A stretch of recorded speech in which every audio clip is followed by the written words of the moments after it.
What's up guys, Nepenthes here and welcome to a FIFA 18 Ultimate Team video. Many of you would have watched FUT live. Congratulations to Spencer and Castro and Mav and Wolves, they did a fantastic job presenting that. There was some brilliant information released. For those of you that watched it, this is basically going to be a recap of that and my thoughts and my opinions on what's to come and talking about anything more. For those of you, like I say, if you watched it already, maybe maybe this isn't the video for you, but if you haven't seen it, I will be giving to you the information here today, guys, the new features, the new icons, and everything that comes with that. So if we could get a thumbs up on the video, it would be very much appreciated. To start with, guys, obviously FUT icons, Ronaldo, Maradona, Pele, Ronaldinho. The most important news for FUT icons is the fact that there are 3 versions per icon. We will get into FUT icons a little bit later. We're going to start off with squad battles.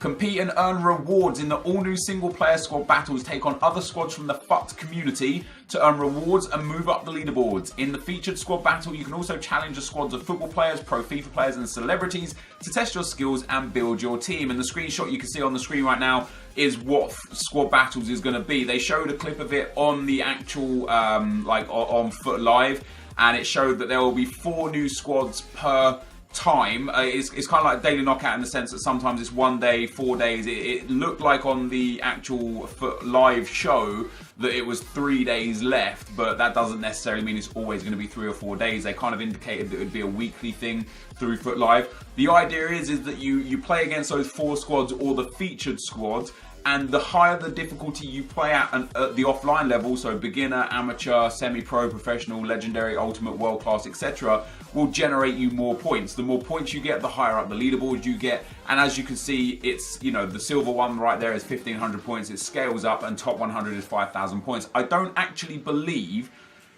top 100 is going to be specifically a top 100. The way my mind's eye sees it, because it says that you will get top 100 if you just get 5,000 points, what I think is that they will have an exclusive top 100 like FUT Champions, whereby the person who gets the most points throughout the week will be number 1, and it will scale down from there. But I also believe that if you just hit 5,000 points, you will get the rewards for top 100, and perhaps the actual top 100 will get the better rewards scaling up as you go higher, much like FUT Champions. You can see gold 1 rewards, they're not spectacular. 1 gold pack, 1 silver pack, 2 bronze packs, 1 Giroud, and 400 coins. Now that is, it could just be a placeholder. It could just be something where it's let's just put some stuff in there. They obviously don't want to give away any new packs that they might create, any other content that they might be putting into this. And this, of course, could change throughout the year. But it does seem like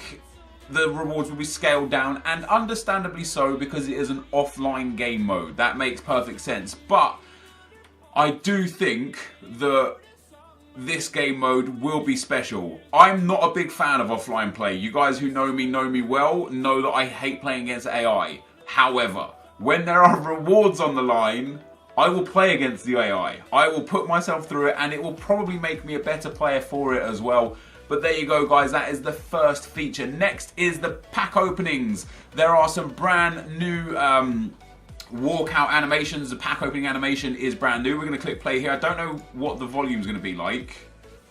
I'm going to just turn it down. I don't really want the volume on this. It might be too much for your guys' ears. But this is Ronaldo's walkout. You see he's got some billboards down the right hand side, some big fancy flares, and some nice, smoke in the background. And then you see Ronaldo, of course, running in and celebrating there on the left hand side. And then Griezmann has an actual different animation. So Griezmann's animation, it's the same pack opening, the way the flares come out and around the pack, the billboards come in, but Griezmann's actual celebration about coming out, not in that manner, is a little bit different. He just walks out, and then I believe he does the hotline bling. There you go. And there were 4 animations shown in FUT Live, but they again indicated that there were plenty more.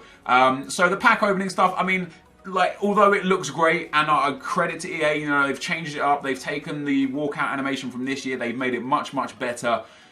The only thing I will say is that, like this year, it will get very old very quick. It will be fun for the first few weeks or months, and then when the first set of special cards come out, you'll be like, oh my god, look at this flare colour, and you know, for ones to watches and team of the seasons, team of the years, it'll be awesome to see the colour of the flare and the different dynamic it gives. But generally speaking, this is just a small feature that won't be the most desired, I would have guessed. Next up, guys, more ways to play. Explore foot. What have we got here? So nothing here. Let me go for more ways to play. Explore more foot. Let me see if it's got a little bit more on here for us. Objectives is the next thing. Objectives look great. You guys, again, you guys that know me well. I have been crying out for something like this for so long. Starter objectives, daily objectives, weekly objectives. Starter objectives are basically the manager tasks, as you can see there. Create a squad, play a match, buy a player, new player debut, and then you can claim your mini rewards. And of course, once you complete all the objectives, you can see it says welcome to foot. Objectives completed is 2 out of 4. The group reward is a 1 pack, like a bigger pack, and there's the new pack design on there too. Let me scroll down to see if it's more. It's nothing more there. There is also, as you can see in the middle there, next to starter objectives, there is daily objectives and weekly objectives. But not only that, in the starter objectives, notice down in how in the bottom left it has change groups, and there are 5 groups of starter objectives. So there's a lot of way to constantly engage with FIFA 18. You know, you do the starter objectives on group 1, there'll be group 2, there'll be daily objectives and weekly objectives. And the daily objectives, according to Foot Live, were things like score 10 headers in a day, play 20 games in a day, score 5 goals with 1 player, I think I saw as one. Let me go down EA's list here, see if I can get a little bit more concrete information on that. So yeah, daily objectives according to EA. Well, obviously these are daily objectives, right? So there were 5 objectives, and for completing, these are actually weekly ones. So the weekly objectives were play 20 matches, keep 5 clean sheets, score 10 headers, and score 25 goals. And then you get a reward at the end of the week. I assume at the end of the week, potentially after you've completed them. And then obviously the weekly objectives refresh every 7 days, and the daily objectives refresh every 24 hours and will be considerably easier. But for me, this is such a big thing in the game, because it just keeps people engaged and interested in the game on a day-to-day basis. You know, right now we have a situation where Thursday nights we get rewards for Foot Champs, Friday, Saturday, Sunday is Foot Champs, Monday through Thursday there's just nothing to do. You know, obviously there's some squad builder challenge stuff, but in terms of tournaments and such, it's really quite a dry period of the game, and it's been that way for some time. So things like the offline game mode, the squad battles, and things like the objectives are going to be huge for keeping people engaged in this game, and generally keeping, I'm just going to love it. The amount of content we're going to be able to create for it is going to be just phenomenal. Next thing we see is squad builder challenges. Build squads from players in your club to complete challenges and earn in-game rewards. New features like combined player requirements and brick slots create deeper SBCs in FUT 18. And what it looks like there is, so on this one it's called Only the Mighty Special Brick Challenge. 1 item, 10,000 coins and 2 packs. Spain players from Real Madrid is a minimum of 1. United States players from the MLS is a minimum of 2. But it seems like they're forcing you to put them in 3 specific positions and in 3 specific player positions. So you see here the right hand side is a Spanish Real Madrid right mid. It's not a centre mid. Even though the formation is as it is, you can see the right back is actually locked out and a centre mid is locked out. Left mid and centre back are locked out. So we obviously can only look at this infographic and guess what this actually means and how it actually works.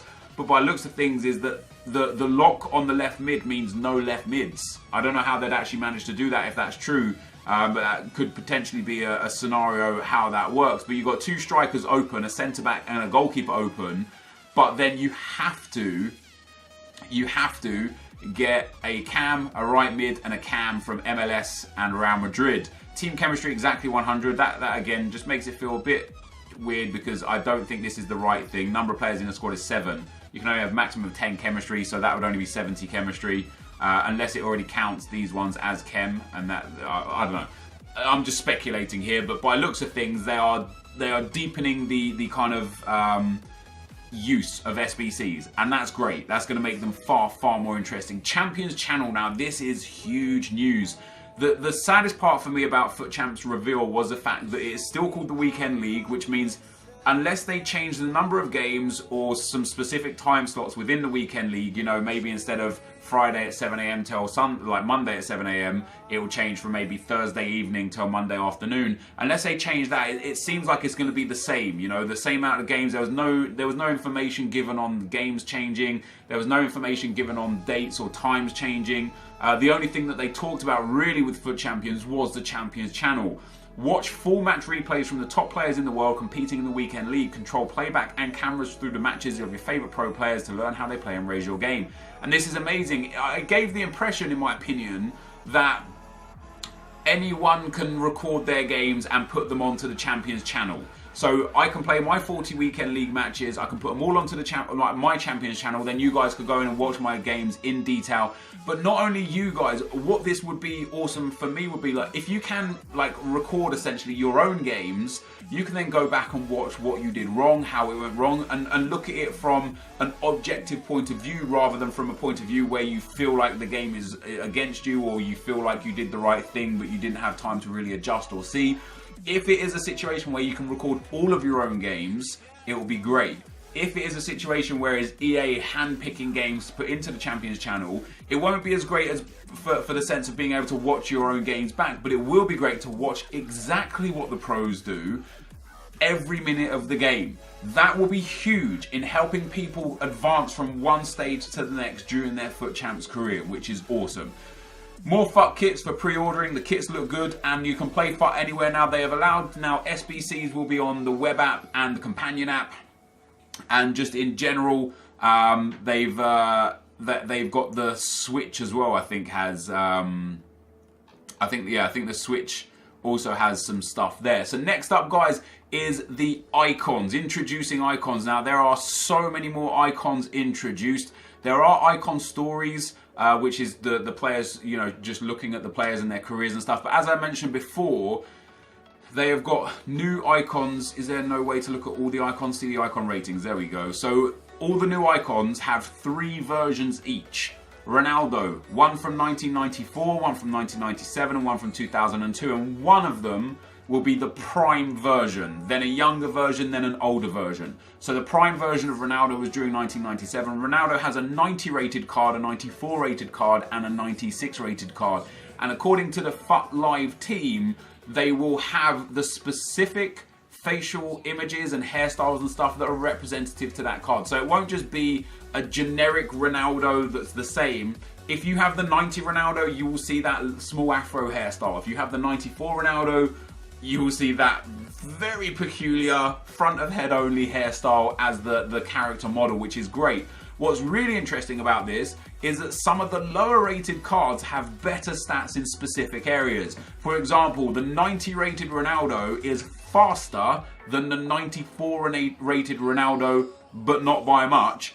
And then the 94 rated Ronaldo has more physical stats than the 96 rated Ronaldo. So the stats, even though the 96 rated Ronaldo is overall a better player, there are specific stats that might fit your general playstyle that are not. And what's really interesting about these is SBCs. I'm gonna have to find this from EA's Twitter, I think, but we'll go through it. So Ronaldinho, of course, is another icon. I know Nick is very excited. I know R9 Rai is very excited as well. But Ronaldinho is here, guys.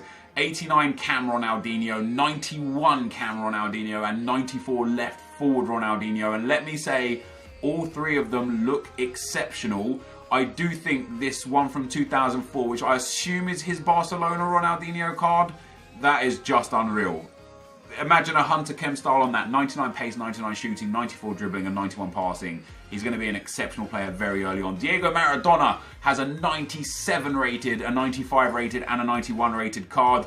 Very good stats on all 3 cards, as you would expect. You know, a 91 rated card anyway is just huge. But he actually, like, that 91 rated card is just ridiculously good. The 95 rated, it looks like he's packed on a few pounds there, personally, which is maybe why his pace is a little bit lower. But yeah, looks great. Thierry Henry, remember yesterday or the day before when I was crying my eyes out about A, how they made Henry a left wing, and B, how his stats were just not reflective of him as a player. Well, that's because that was not his Arsenal icon card. The 2002 version of Thierry Henry, where he was at Arsenal, where he was at his best, 94 pace, 91 shooting, much more accurate, 83 passing and 80 physical with 90 dribbling. Fantastic. What's very interesting is that Henry's initial icon card from 1997, back when he was at Monaco or Juventus, that is a card that isn't actually very good, that I think might be relatively affordable. You know, good pace, sure, but dribbling is quite average. Shooting is very low. Passing, physical, very low. You know, this is a young Thierry Henry, and I hope that these cards, obviously the prime icon cards are going to be expensive, right? They're the best of that player in their prime, in their career. But the low-rated players, maybe, just maybe, they're a little bit obviously much less expensive. So Yassin here, great card, 94, 91 and 89. Pele has a 98 rated card. 95 pace, 96 dribbling, 96 shooting, 93 passing and 76 physical. Even Pele's 91 and 95 cards are absolutely outrageous. It's a great card. Interestingly, again, his 95 card has a little more pace than his 98 card. Ruud Gullit is back in the Gullit gang. All three of his cards, in fact, are in the Gullit gang. And interestingly enough, his 86 rated card from 1998 has more defensive stats than his 90 and his 93. With that being said, that 93 rated Ruud Gullit is on another level altogether. It's just exemplary. He's going to be another year of seeing a lot of pro players use Ruud Gullit. And what's interesting now, of course, is that these are on PlayStation this year, which is great. Roberto Carlos has 3 variants of his card as well. 86, 91 and 88. That 91 rated card is just magnificent. It's very well rounded. Hopefully he works well in FIFA. This year, people don't use Roberto Carlos because he's just too short for the game. Hopefully the gameplay is so different that it's actually not so bad in that sense. JJ Okocha coming in with 3 new cards, 2 right midfield cards, and then the 90 rated Cam, which is very good. It looks very good. And again, you would expect the 85 rated Okocha to be affordable. It's a nice card. It's got good pace and dribbling, decent shooting and passing, average physicals, but it's an icon card. I'd be intrigued to understand how much that's going to cost. We then have Patrick Vieira, who is also now part of the Gullit gang. The 91 2002 Vieira, of course, the same year Henry got his prime card, the Arsenal version. A fantastic year for Arsenal that was. Great card. I mean, just a great card. Like last year's version of Vieira, I did sit there and think to myself, this is not really a true stats for him. Like, he was skillful on the ball. One thing as well, at the end of the Foot Icons video, once Spencer and Castro and stuff left, they released this like video commercial of like some of the icons talking about their cards. And Henry was talking about how on his prime card back in 2002, he was better on his left foot, better on his right foot. And I wonder if the different versions of these cards might have different skill moves and different weak foot and different work rates within each other. So the 93 Henry might have 4-star weak foot, 4-star skill moves, but the 90 Henry might have 3-star weak foot and 3-star skill moves. You know what I mean? Like, so that's something that also could be interesting and could really make the difference with these players. Patrick Vieira, in my opinion, was a very skillful man. He didn't really do like showboating tricks, but he had so much skill on the ball. It'll be good to see what they do with his weak foot and skill moves. Peter Schmeichel, another one of the legends, icons, 86, 90 and 92 rated. Carlos Puyol, they have given him a bit more pace. I still think it's not enough pace for Carlos Puyol, but a 90 rated centre-back with 72 pace, very, very nice. Or if pace isn't necessarily important to you and how you play in FIFA, that 92 rated Carlos Puyol with the big defending, although he has less physical, the same shooting, the same dribbling, less pace, less physical, the 92 Carlos Puyol only has 2 more defending and 2 more passing, but has less physical and less pace. That's interesting, that is. Next up, we've got Alessandro Del Piero. Phenomenal cards across the board, but that 92, of course, is, again, exemplary. A little less pace than the 87 version, but much better dribbling, much better passing, much better shooting, and again, a little less physical. Michael Owen has a few cards, an 86 2005 Michael Owen, and again, this card is not special. Like, the icons I think are generally fantastic, right? But that Michael Owen there is not a special card. Average pace for a striker, very, very average dribbling and shooting. You're going to find a lot of just generic cards in FIFA immediately that have similar stats to that. So that 86 Owen will probably be very affordable. But the 91 Owen is brilliant. High pace, high dribbling, high shooting. I also think 91 pace, even in his early years, even in his prime, I think that's not enough pace for him. Michael Owen was rapid as hell. Deco up next, guys. Deco, it's hard to represent people like Deco in the game because he was more known for his dribbling and his passing abilities and his skill move and his technical game. So I think he has done a good job there. Really great passing and dribbling, good pace on that middle card, the 2006 card. Rio Ferdinand, again, we've got an 85 Rio Ferdinand who probably won't be cheap because it's got 84 pace, right? And very good defending and physical. If you think of Chris Smalling's card this year, 84 defending, 84 physical, and 77 pace, that is basically a faster version of Chris Smalling. But once you get up to the 90 rated version, 83 pace, 91 defending, 86 physical, that icon version of Ferdinand is going to be brilliant. And that is all the icons we see up to now. There was something released by way of news. Let me see if I can go and find it on EA's timeline.